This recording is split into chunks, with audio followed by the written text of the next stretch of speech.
कहानी की शुरुआत में हम ईडन नाम के एक लड़के को देखते हैं जो अपने अपार्टमेंट में सो रहा होता है। तभी उसकी आंख एक अजीब सी आवाज से खुलती है, जिसे सुनकर ईडन बहुत ज्यादा घबरा जाता है और वो सीधा जाकर दरवाजे में बने एक छोटे से होल से बाहर देखने लगता है, लेकिन बाहर कोई भी नहीं होता। जिसके बाद ईडन आकर टीवी ऑन कर देता है, मगर टीवी पर सिग्नल नहीं आ रहे थे और स्क्रीन पर एक इमरजेंसी वार्निंग चल रही थी। ये देखकर ईडन को कुछ अजीब लगता है कि अचानक सिग्नल कैसे चले गए और ये इमरजेंसी वार्निंग क्यों आ रही है। वो ये सोच ही रहा होता है कि तभी उसे बाहर से लोगों के तेज चिल्लाने की आवाज आने लगती है। वो फौरन खिड़की की तरफ भागता है और जैसे ही वो अपनी बालकनी में पहुंचता है तो उसके होश उड़ जाते हैं। वो देखता है कि लोग यहाँ वहाँ भाग रहे हैं, जैसे कुछ बड़ा होने जा रहा हो। ईडन को कुछ समझ नहीं आ रहा होता कि यह सब क्या चल रहा है और तभी वह देखता है कि एक हेलीकॉप्टर उसके पास वाली बिल्डिंग से टकराकर क्रैश हो गया है। ये देखकर ईडन के पैर तले जमीन खिसक जाती है और तभी उसकी नजर नीचे एक बच्ची पर पड़ती है जो भीड़ में शायद खो गई थी और अकेली खड़ी थी। ईडन उसे देखकर लोगों को उस बच्ची की मदद के लिए चिल्लाने लगता है, लेकिन अगले ही पल वो छोटी बच्ची अपने आसपास के लोगों पर हमला करना शुरू कर देती है और लोगों को काटने लगती है। ये देखकर ईडन समझ जाता है कि लोग ज़ॉम्बी बनते जा रहे हैं। डर के मारे ईडन जल्दी से बालकनी से निकलकर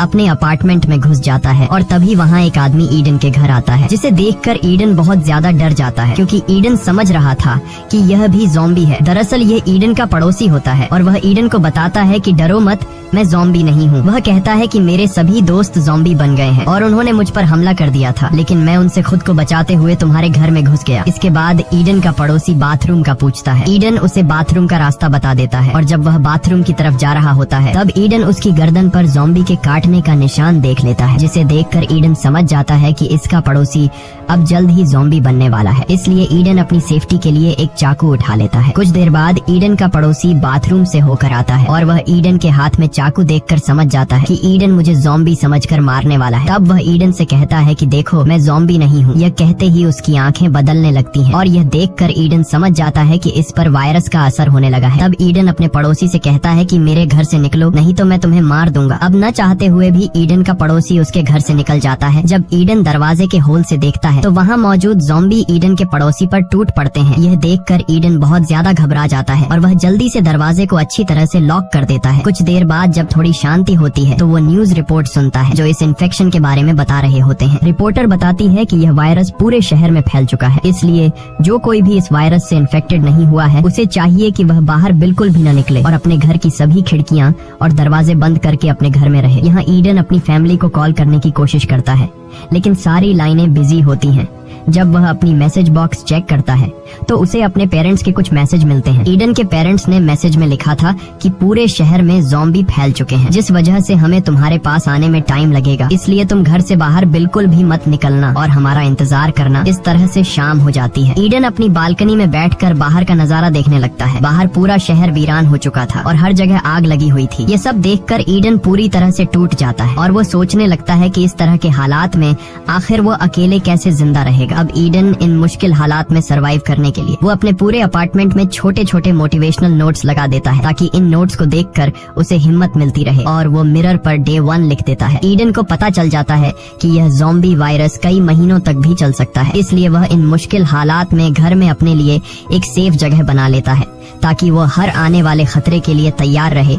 इस तरह से दिन गुजरते हैं और एक हफ्ता बीत जाता है। रात को वो अपने लैपटॉप पर अपनी एक वीडियो रिकॉर्ड करता है जिसमें वह बताता है कि इस बंद अपार्टमेंट में उसके दिन कैसे गुजर रहे हैं। साथ ही वो अपने पेरेंट्स को भी कॉल करने की कोशिश करता है, पर मोबाइल का सिग्नल काम नहीं कर रहा होता। वक्त के साथ साथ अब ईडन को अकेलापन महसूस होने लगता है और एक दिन जब उसे पता चलता है कि उसके किसी भी नल में पानी नहीं आ रहा है तो यह देखकर वह बहुत ज्यादा परेशान हो जाता है और ऊपर से ईडन के पास खाना भी काफी कम बचा था, इसलिए वह थोड़ा सा खाना खाकर गुजारा करने लगता है। ईडन ज़ॉम्बियों से घिरे हुए शहर के बीच में अकेला फंसा हुआ था। उसे कुछ खबर नहीं थी कि बाहर की दुनिया में क्या चल रहा है। एक दिन ईडन जब लैपटॉप में कुछ देख रहा होता है तभी उसे किसी के आहट सुनाई देती है। वो जल्दी से खुद की सेफ्टी के लिए एक बेसबॉल बैट ले लेता है और तभी हम देखते हैं कि छत में बने वेंटिलेशन के रास्ते से एक इन्फेक्टेड लड़की ईडन के अपार्टमेंट में कूद जाती है। यहाँ ईडन फौरन छिप जाता है और जब वह लड़की धीरे धीरे उसकी तरफ बढ़ रही होती है तब ईडन मौका देखकर पीछे से उस लड़की के उसके सिर पर अटैक कर देता है, जिससे उसकी वहीं पर मौत हो जाती है।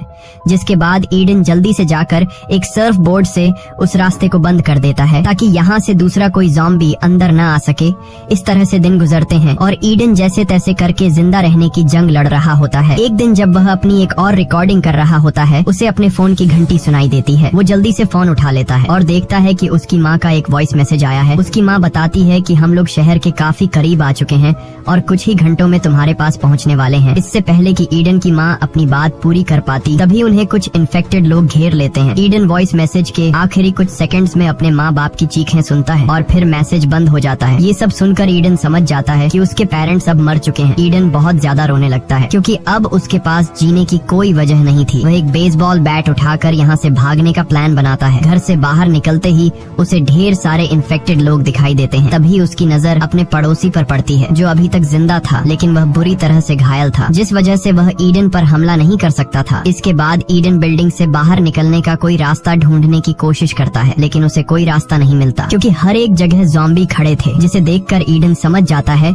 कि वह इतने सारे इन्फेक्टेड लोगों के बीच यहाँ से नहीं निकल सकता। और अब जैसे ही वह अपने अपार्टमेंट की तरफ जाता है, तभी इन्फेक्टेड लोग ईडन पर हमला कर देते हैं। लेकिन ईडन जैसे तैसे करके उनसे खुद को बचाकर अपने अपार्टमेंट में घुस जाता है और फ्रिज को दरवाजे के सामने लाकर दरवाजे को अच्छी तरह से बंद कर देता है ताकि बाहर से कोई भी इन्फेक्टेड दरवाजा तोड़ न सके। अब न चाहते हुए ईडन को फिर से अपने घर में रहना पड़ता है। कई हफ्तों से घर में अकेले रहने की वजह से ईडन पूरी तरह से टूट चुका होता है। ईडन का इन हालात में जीना मुश्किल हो गया था और तभी पूरे शहर की बिजली चली जाती है। ये देखकर ईडन और भी ज्यादा गहरे सदमे में चला जाता है और वह सोचने लगता है कि अब मैं आगे की जिंदगी कैसे गुजारूंगा। न खाने पीने को कुछ है, न सिग्नल और न ही बिजली है। ये सब सोचकर ईडन अपने आप को और ज्यादा अकेला महसूस करने लगता है। इसके बाद ईडन अपनी जिंदगी से तंग आकर अपना लैपटॉप ऑन करता है और उसमें वीडियो रिकॉर्ड करने लगता है। वह कैमरे में देखकर कहता है कि आज वायरस को फैले हुए 42 डेज हो चुके हैं। वह बताता है कि मैंने जिंदा रहने के लिए सब कुछ कर लिया, लेकिन अब मैं और बर्दाश्त नहीं कर सकता। मैंने पिछले 2 दिनों से न खाना खाया है और न ही पानी पिया है। वह कहता है कि इस तरह घुट घुट कर जीने से अच्छा है कि मैं अपनी जान दे दूं। इसके बाद वह पूरे 42 दिन इस मुश्किल हालात में जीने के बाद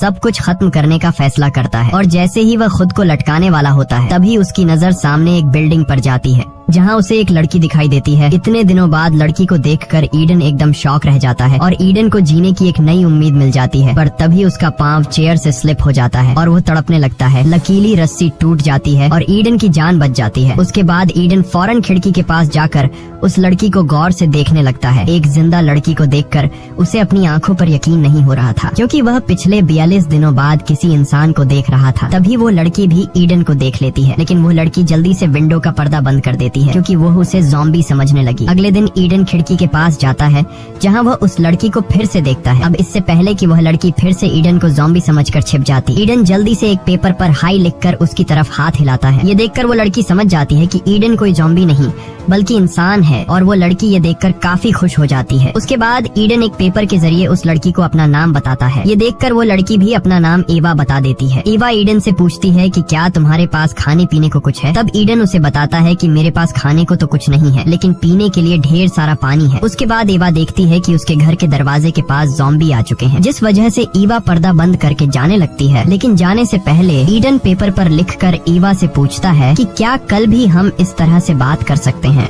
जिस पर एवा हाँ में जवाब देकर वहाँ से चली जाती है। रात को ईडन को बहुत ज्यादा भूख लगती है और जब खाने को कुछ नहीं मिलता है तब ईडन टूथपेस्ट खाकर गुजारा करने लगता है। कुछ देर बाद तेज बारिश शुरू हो जाती है। तब ईडन बारिश का पानी स्टोर करने के लिए बाहर बर्तन रख देता है और खुद भी पूरे 42 दिनों बाद बारिश के पानी में नहाने लगता है। 42 दिनों में ईडन की दाढ़ी भी काफी बढ़ चुकी थी, इसलिए वो दाढ़ी को शेप कर देता है। अगले दिन ईडन खुद को एकदम चिकना करके लड़की के सामने आता है। ईवा उसे देखकर ही पसंद करने लगती है। ईडन एक बोल के साथ रस्सी बांधकर ईवा के अपार्टमेंट की तरफ फेंक देता है, जिसे एवा पकड़ लेती है और उसके बाद ईडन उस रस्सी पर 2 पानी की बोतल बांधकर एवा की तरफ धकेल देता है। लेकिन वो बोतल सामने की जाली से तेजी से टकरा जाती है, जिसकी आवाज नीचे एक ज़ॉम्बी सुन लेता है और वो ज़ॉम्बी सीधे एवा के अपार्टमेंट की तरफ चढ़ने लगता है। तब ईडन ज़ॉम्बी को देख लेता है और ईडन उस ज़ॉम्बी का ध्यान भटकाने के लिए एक बोतल उठाकर उस ज़ॉम्बी के सिर पर मारता है, जिससे वो ज़ॉम्बी ईडन को भी देख लेता है और वो ईडन पर काफी गुस्सा हो जाता है। इसके बाद वो ज़ॉम्बी एवा को छोड़कर ईडन को मारने के लिए उसके अपार्टमेंट पर चढ़ने लगता है। तब ईडन जाकर जल्दी से बेसबॉल का बैट उठा लेता है और जैसे ही वो ज़ॉम्बी ईडन के अपार्टमेंट पर चढ़ने ही वाला होता है, तब ईडन उससे बेसबॉल के बेट से मारकर खत्म कर देता है। कुछ देर बाद रात हो जाती है और रात को ईडन का भूख से बुरा हाल हो जाता है। अब ईडन और ज्यादा भूख सहन नहीं कर सकता था, इसलिए अब उसे किसी भी हाल में खाने के लिए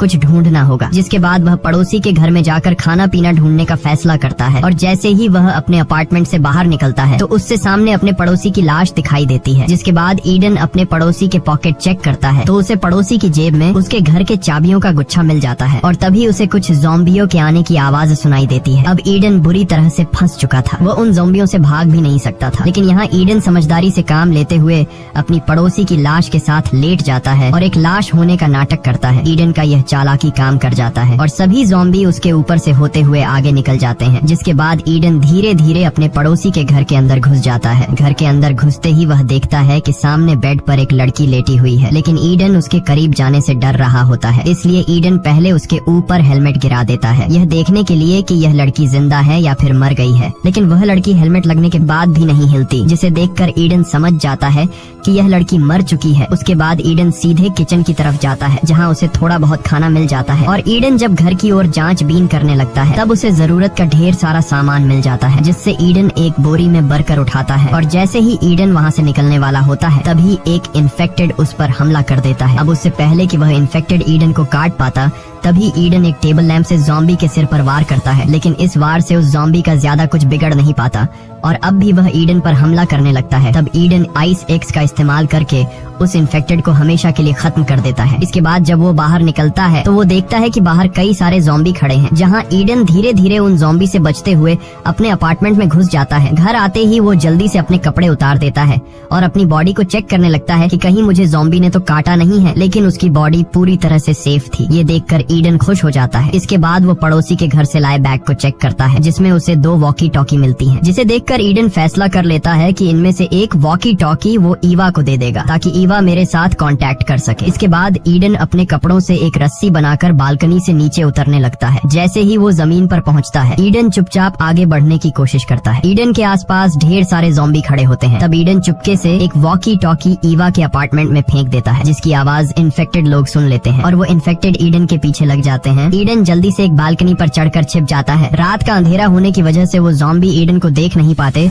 और वहाँ से जाने लगते हैं। इसके बाद ईडन वापस अपने अपार्टमेंट में आ जाता है। अगले दिन ईवा वॉकी टॉकी पर ईडन से बात करने लगती है। ईडन अपने वॉकी टॉकी पर ईवा की आवाज सुनकर काफी खुश हो जाता है। इसके बाद ईडन ईवा से कहता है कि मैंने पिछले 3 दिनों से कुछ भी नहीं खाया है और भूख से मेरा बुरा हाल हो रहा है। तब ईवा भी उसे कहती है कि मैं भी पिछले 2 दिनों से भूखी हूँ। इसके बाद ये दोनों ढेर सारी बातें करते हैं और बातें करते करते रात हो जाती है। जिसके बाद ईवा कहती है कि रात हो गई है और मैं सोने जा रही हूँ। यह कहकर वो ईडन से कांटेक्ट कट कर लेती है। अब यहाँ ईडन से भूख बर्दाश्त नहीं हो रही थी, इसलिए वो खाना ढूंढने के लिए इस बिल्डिंग को एक्सप्लोर करने का फैसला करता है। वो अपने बाथरूम के वेंटिलेशन का रास्ता खोलता है और वेंटिलेशन के रास्ते से घुसकर पड़ोसी के घर में जाने लगता है। आगे बढ़ते हुए उसे एक इन्फेक्टेड की लाश मिलती है, जो शायद ऑक्सीजन की कमी से मर गया था। उसे देखकर ईडन पूरी तरह से डर जाता है, लेकिन फिर वो किसी तरह हिम्मत जुटाकर आगे बढ़ते हुए अपने पड़ोसी के बाथरूम तक पहुँच जाता है। लेकिन जैसे ही वो जमीन पर उतरता है तो उसे खून का एक लंबा निशान दिखाई देता है। उसी निशान को फॉलो करते हुए जब वह सामने लगे पर्दे हटाता है तो वहाँ पर कोई भी नहीं होता। अब ईडन धीरे धीरे आगे बढ़ते हुए पूरे घर की जांच पड़ताल करने लगता है और जब वह किचन पहुँचता है तो वहाँ उसे खाने का काफी सारा सामान मिल जाता है। इसके बाद ईडन एवा से कांटेक्ट करके उसे बताता है कि मुझे ढेर सारा खाना मिला है। यह सुनकर एवा गुस्सा हो जाती है और वो ईडन से कहती है कि तुम मुझसे बिना पूछे इस घर में कैसे चले गए, वहाँ तुम्हारी जान को खतरा हो सकता है। ईडन उससे कहता है कि तुम मेरी टेंशन मत लो, यहाँ कोई भी नहीं है। जिसके बाद एवा ईडन से कहती है कि मैं भी तुम्हारे पास आना चाहती हूँ, लेकिन ईडन उसे समझाता है कि अभी तुम मेरे पास मत आओ, इस तरह तुम खतरे में पड़ सकती हो। मैं जब इस घर से निकलूंगा तब मैं तुम्हें सेफली अपने घर में ले आऊंगा। तब एवा मान जाती है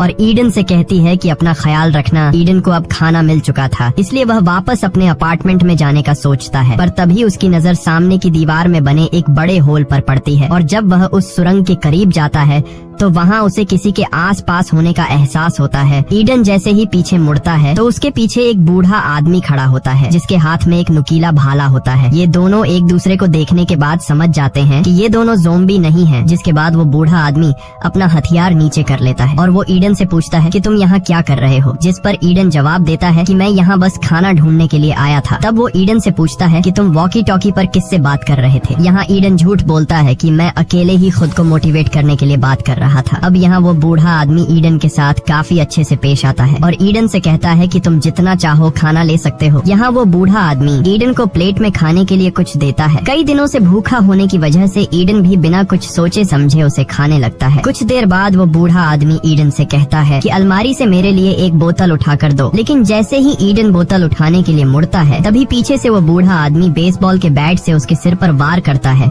जिससे ईडन बेहोश हो जाता है। और कुछ मिनट बाद जब ईडन को होश आता है तो वह खुद को एक इन्फेक्टेड औरत के सामने पाता है जो एक जंजीर से बंधी हुई होती है। डर के मारे ईडन अब यहाँ से निकलना चाहता था, लेकिन तभी ईडन देखता है कि उसके भी हाथ पैर बंधे हुए हैं। कुछ देर बाद वो बूढ़ा आदमी ईडन के सामने आता है और वो बूढ़ा आदमी ईडन को बताता है कि ये औरत मेरी पत्नी है जो अब इन्फेक्टेड हो चुकी है। वो बूढ़ा आदमी कहता है कि मैं अपनी पत्नी से बहुत ज्यादा प्यार करता हूँ, जिसे मैं किसी भी कीमत पर खोना नहीं चाहता, और मेरी पत्नी एक हफ्ते से भूखी है, लेकिन आज उसकी भूख मिटने वाली है क्योंकि आज मैं तुम्हें उसका खाना बनाने वाला हूँ। जिसके बाद वो बूढ़ा आदमी ईडन को कुछ दवाइयाँ देता है और कहता है कि ये दवाई तुम खा लो, जिससे तुम्हारी बॉडी सुन्न हो जाएगी और मरते वक्त तुम्हें दर्द महसूस नहीं होगा। लेकिन ईडन ऐसा करने से साफ मना कर देता है और उस बूढ़े आदमी से कहता है कि तुम्हारी पत्नी इस तरह से जिंदा नहीं रह पाएगी और वह खुद मरने के लिए चिल्ला रही है, इसलिए तुम्हें चाहिए कि तुम अपनी बीवी को मारकर उसे इस नरक जैसी जिंदगी से आजादी दिलाओ। लेकिन उस बूढ़े आदमी की मेंटल कंडीशन ठीक नहीं थी, इसलिए वह ईडन से कहता है कि चुपचाप इस दवाई को खा लो, वरना मुझे तुम्हें बेहोश करने के और भी तरीके आते हैं। यहाँ ईडन इस दवाई को खाने से इनकार कर देता है, जिसके बाद वो बूढ़ा आदमी ईडन को बेहोश करने के लिए अपना औजार लेने जाता है। यहाँ ईडन समझ जाता है